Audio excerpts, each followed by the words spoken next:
I'll get to you in a moment, Fred. I just want to ask Tao Zhang something else, and this is the fact that the Chinese premier is visiting Europe right now, setting the groundwork for an EU-China summit. Leaders from the EU and China plan to release a joint statement in support of the Paris Accord. Right. Do you see some kind of Europe-China alliance being formed here now that the United States is saying we want out of this? Yeah, it is quite likely that there will be some kind of alliance between EU and China, given the changing circumstances centering around the Paris Agreement. But I think more importantly, they're probably gonna sit down and probably take a holistic approach to look at the implications, right? Resulting from U.S. withdrawal from the agreement. I think the Chinese government, they also want to look at whether their domestic priorities, given the new circumstances, are going to be aligned with the new situation or not. So I think they're going to form some kind of alliance, but the alliance probably going to be at macro level. But at the micro level, there's still a lot of details that need to be fleshed out on a moving forward basis. Given the multiple stakeholders, being involved in the process, so far, I think this is going to be time consuming. It's going to take some time, but I think they're definitely moving in that direction. Right. Okay. Frederick, I hear your comment about the fact that the United States will lead a fossil fuel-based future. Correct. But does that take into account climate change? First, let me address what your commentator said about treaties and the United States. Kyoto was not a treaty. Right. Kyoto was an agreement that was signed not by the president, not by President Clinton, nor by the vice president, by a sub-cabinet officer. It was never submitted to the United States Senate as required by our Constitution, period. This document, that the Paris Agreement or Accord or whatever you want to call it, was signed by President Obama with no explicit authority from the United States Congress at all. It was pursuant to a speech he gave in Cambridge, Massachusetts, called the Climate Action Plan, arbitrarily setting greenhouse gas reduction goals for the United States in his capacity as president with no force of law. The Paris Accord was not submitted to the Senate, and one of the things that President Trump could very well do is say, okay, here, you want us to be in this arrangement? We are sending this to the United States Senate for ratification, and if they don't ratify, we're out of here. And that would be a tactic that could very well emerge. But in any event, and in all events, our future as a human community on Earth, with billions of people without any energy today, with billions of people following them to countries that have no energy, will be fossil fuels. Yes, renewables will penetrate, but it's a fossil fuels future. Emissions are emissions. The apocalypse, as espoused by Al Gore, is not reality.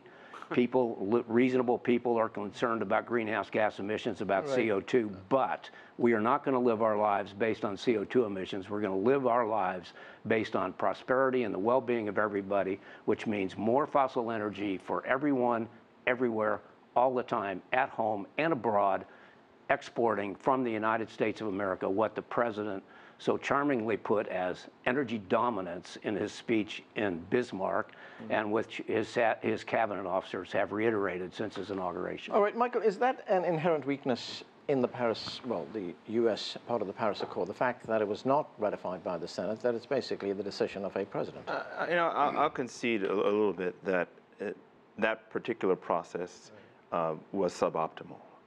But without getting into the legal minutiae of treaties and international agreements, the reality is that, and I think what your commentator was saying earlier, what Nathan was saying earlier, is that when the U.S. was sort of fumbling around under the Bush administration and trying to move out of the agreement, what was happening in the world? Coal was going bankrupt, right? Coal was literally going bankrupt before your eyes, right? The 50 largest coal companies on Earth are all in various forms of bankruptcy. So this notion that, well, we're not going to have a renewable future and the world is going to be based on fossil fuels is absolutely false. It's just nonsense. It's the same kind of nonsense. We had the EPA's current administrator, Pruitt, went to a coal mine and surrounded himself with coal workers in hard hats and so forth a few weeks ago. that very mine he went to while he was standing there, the company that was owning it was trying to liquidate that mine and get out of that. The reality is that renewable energy is charging forward, and that's the way of the future, and it's the path that most people are on, and that's where the smart money is as well. The biggest hedge funds and funds are putting their money firmly on renewable energy. There's nothing to debate about that. Nathan, when we look at what public opinion, on which side public opinion is in the United States, there was a poll published by the Yale Program on Climate Communication, which showed that 7 out of 10 Americans support the Paris Accord. So is the White House out of step with the American people? Well, I mean, there are polls, but the only ones that really matter, of course, are elections. And Donald Trump is the president. You know, it may be unpopular to do it, but in terms of the political geography here in this country, there are many states who are against it and many for it. What's interesting, though, is that we are seeing states like California, for example, who say no matter what happens in terms of the federal government pulling out of Paris, we are still going to go forward to a clean energy future. Basically suggesting what Michael's been saying, Mr. Dorsey has been saying, is that they see profit and they see efficiencies and they see it as the way forward. Similarly, there are other states not too far from here in Washington, D.C., like West Virginia and Kentucky, who have traditionally had a coal industry and see a future in coal industry and just think the government has tried to kill them over the last 20, 30 years. We will see if Donald Trump does put out the Paris Climate Agreement and encourages fossil fuels, whether that will work. Right. We'll have to wait and see. But experiences in other countries have suggested otherwise. Frederick, what about the point that there are some states here in the United States, some companies, as we've been talking about, some cities, municipalities, who are not, who do not want to pull out of the Paris Accord? I mean, we have the governor of California, Jerry Brown. He's going to China next week. Yeah, and he's been there before. Right, and I was there. Right, and he's going to talk about climate change. We got the mayor of New York who's saying, "I'm still going to implement the provisions of that treaty." Well, not the treaty of the Hillary agreement. Clinton, Yeah.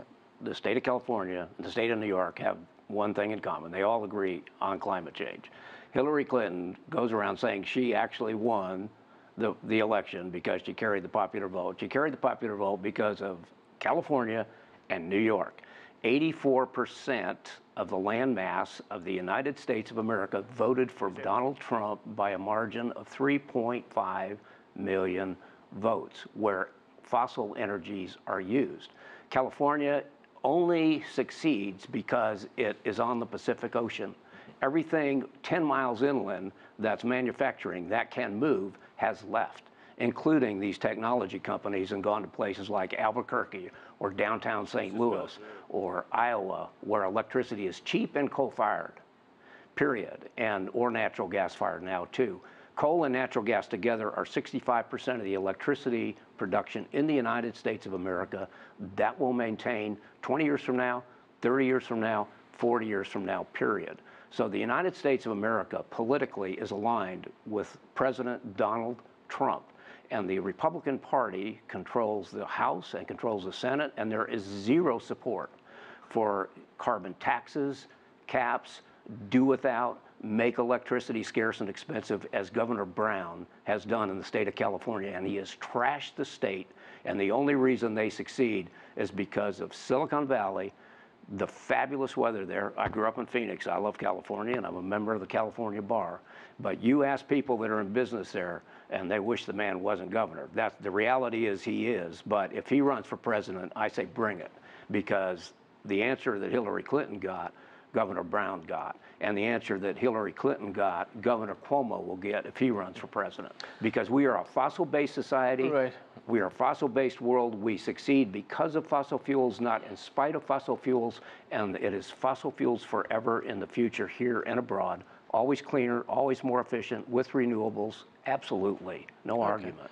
Tao Zhang, you run a company that invests in alternative sources of energy. What's been the response to these investments? The response has been quite positive because I think we support small, medium-sized enterprises. Is it a growing industry? It is definitely a growing industry. I think that it's probably because China's pollution problems, from my perspective, could be a curse in disguise in the sense that everybody understands the severity of the problem, So they are willing to do their part to contribute to a resolution of the problem. So they understand the challenges. They don't necessarily, it's not like everybody understands the challenge related to climate change, but they do understand the challenges when it comes to pollution, polluted air, polluted water, and contaminated soil. So especially in northern China, the air pollution is just one of the problems that bothers people almost on a daily basis. So we do see the trend of China moving to renewable energy, and the Chinese government is making conscious efforts to reach the goal. But I think they have to balance short-term solution with long-term goal, especially when it comes to curbing pollution problems.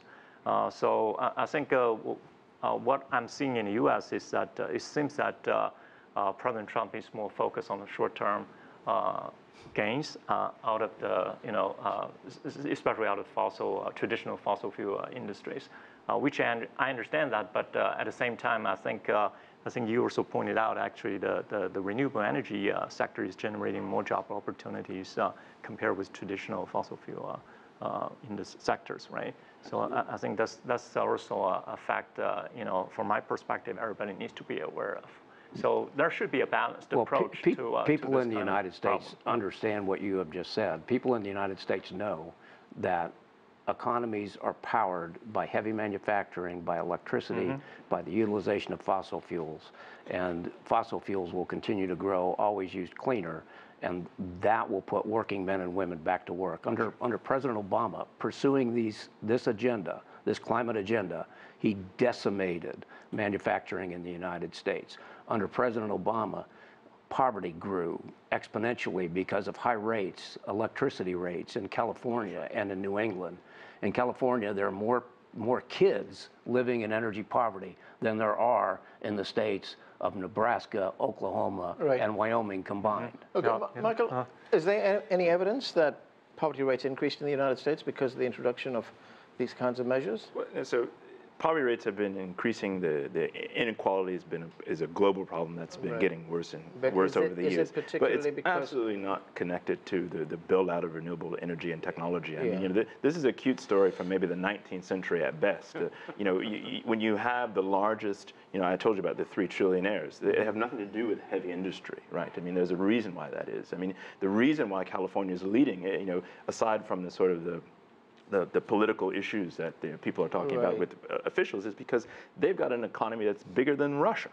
Right? I mean, this is one of the biggest economies, in the whole country, and it's bigger than a great number of countries. And that economy is one that's fundamentally changed itself to deliver benefits, not just in terms of renewable energy, the rollout of it, but with that comes health benefits for people, comes also benefits to people's pocketbooks.